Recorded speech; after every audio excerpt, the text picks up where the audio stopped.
Selamat datang di pembahasan kita kali ini. Ada sebuah tulisan nih yang Anda kirimkan. Sangat personal ya, dari Profesor Haka Suheimi. Judulnya Api di Bukit Kawin, Bayangan di Jam Gadang. Oh iya, yang dikurasi oleh Mersiana itu kan? Betul. Tulisan ini kayak jendela ke masa lalu beliau di Bukit Tinggi. Masa yang sulit. Nah, kita akan coba gali bersama ya pelajaran tentang ketahanan, terus harapan, dan gimana luka masa lalu itu ternyata bisa membentuk kekuatan seseorang. Menarik sekali. Jadi bukan cuma soal kesedihan ya? Iya, nanti kita dengar kisah kehilangan, ada lapau terbakar, terus perjuangan cari makan yang luar biasa, sampai momen traumatis di bawah jam gadang itu. Oke, mari kita mulai telusuri. Siap. Kita mulai dari Ibunda Profesor Suheimi. Beliau kan membangun lapau kecil ya di kaki Bukit Kawin. Iya, jualan ketan, gorengan gitu ya? Bener, itu bukan cuma tempat usaha biasa, tapi kayak simbol harapan keluarga gitu. Tapi, nah ini dia, lapau itu dibakar habis sama Belanda. Ya ampun. Dan Profesor Suheimi waktu kecil itu melihatnya langsung dari atas bukit. Kebayang gak tuh perasaannya? Pasti membekas banget ya? Banget. Beliau sampai nulis gini, perempuan Minang bisa saja kehilangan hartanya, tapi tidak pernah kehilangan jiwanya. Gimana menurut Anda soal ini? Wah, itu dalam banget ya. Ini kan menyentuh inti ketahanan sebetulnya. Kehilangan materi, malah seringkali menguak kekuatan kita yang sebenarnya, yang gak kelihatan. Kekuatan dari dalam gitu ya? Iya, kekuatan mental, spiritual, yang gak bisa hancur hanya karena api atau kesulitan. Semangat ibunya itu warisan yang jauh lebih penting dari lapau itu sendiri. Benar juga. Dan kehilangan lapau itu ternyata baru awal ya.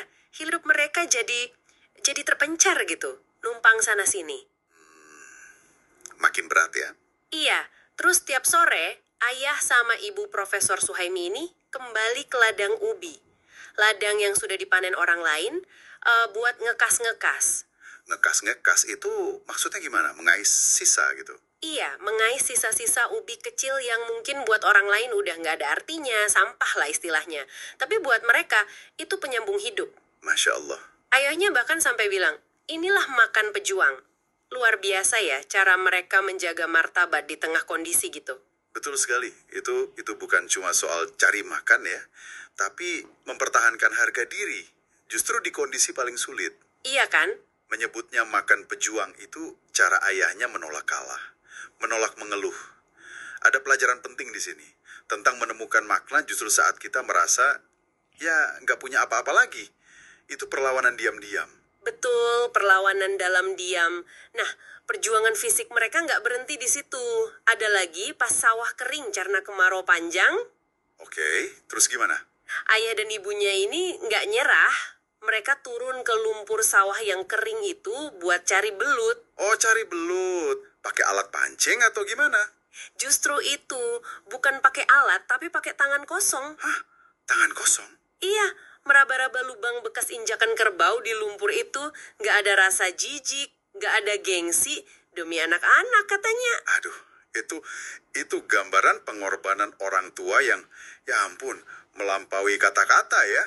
Meraba lumpur demi belut itu, manifestasi cinta dan tanggung jawab yang mutlak. Iya, Keteguhan mereka menghadapi yang gak nyaman demi keluarga, itu warisan karakter yang gak ternilai harganya. Jauh lebih berharga dari materi apapun. setuju Pak Widne. Selain perjuangan fisik yang berat ini, ada satu peristiwa lagi nih. Kali ini luka emosional yang dalam. Kejadiannya di jantung kota, di jam gadang. Ah, jam gadang. Ikon Bukit Tinggi kan itu? Iya, dulunya simbol kebanggaan, tapi suatu pagi, Profesor Suheimi kecil, dia jalan sendirian di kota yang sepi banget waktu itu. Sendirian. Iya, dan dia nemuin pemandangan yang mengerikan di bawah menara jam itu. Ada tubuh-tubuh manusia tergeletak. Astaga. Maksudnya korban? Iya, korban. Pakaiannya lusuh, basah sama darah. Katanya beberapa wajah bahkan dia kenal samar-samar. Ya Allah, itu pasti traumatik sekali untuk anak kecil. Banget. Belakangan dia dengar bisik-bisik soal pasukan APRI, Tentara Nasional waktu itu, dan ada istilah pembersihan. Pembersihan. Istilah yang halus ya untuk kekerasan massal atau pembunuhan. Tak korban yang terbuka tapi nggak melihat. Terus bau anyir darah. Dan rasa takut yang luar biasa tiap lihat tentara berseragam setelah itu. Itu katanya nempel terus. Momen seperti itu mengubah segalanya ya bagi seorang anak. Tempat yang tadinya ikonik, simbol kebanggaan, tiba-tiba jadi saksi bisu kekejaman. Jam gadang itu jadi penanda trauma. Jadi bukan lagi simbol waktu ya, tapi simbol luka. Betul. Bayangan di bawah jam itu seperti yang beliau tulis, jadi semacam lensa ya. Lensa bagaimana dia memandang dunia, keamanan, bahkan figur otoritas nantinya. Luka itu jadi bagian fondasi cara dia melihat hidup. Jadi semua pengalaman ini ya, lapau yang terbakar, ngumpulin sisa ubi, cari belut di lumpur, sampai tragedi di jam gadang itu semuanya menyatu, membentuk pandangan hidup Profesor Suhaimi. Iya, terakumulasi gitu ya. Dia belajar langsung kalau pemiskinan itu ujian hati, terus kehilangan itu guru terbaik buat bangkit lagi. Dan dari orang tuanya, dia warisi ketabahan yang gak banyak omong tapi kuat banget. Benar. Dan tulisan ini kan menyimpulkan satu hikmah yang universal ya. Hidup itu pasti akan menguji kita lewat kehilangan. Dalam berbagai bentuk. Entah materi, orang tersayang, rasa aman. Iya, pasti ada aja ujiannya. Tapi justru di situ, di ujian itu, kita bisa nemuin bentuk kekuatan tertinggi. Kemampuan untuk bertahan tanpa kehilangan esensi diri kita. Tanpa kehilangan jiwa, seperti kata ibunya tadi. Bertahan tanpa kehilangan jiwa. Iya, ada kutipan bagus dari Marciana di penutupnya, kekayaan sejati bukanlah sawah yang luas atau emas yang berat, tetapi hati yang tetap berdiri ketika segalanya telah runtuh. Wah, dalam banget itu. Hati yang tetap berdiri ketika segalanya runtuh. Kan deh. Pengalaman sulit apa dalam hidup Anda, mungkin yang menyakitkan ya, yang gak pengen diingat. Yang tanpa Anda sadari, justru menempa kekuatan Anda hari ini. Gimana pengalaman itu membentuk cara Anda berdiri sekarang? Iya, pertanyaan yang bagus untuk direnungkan. Coba pikirkan sejenak. Sampai jumpa di pembahasan kita selanjutnya.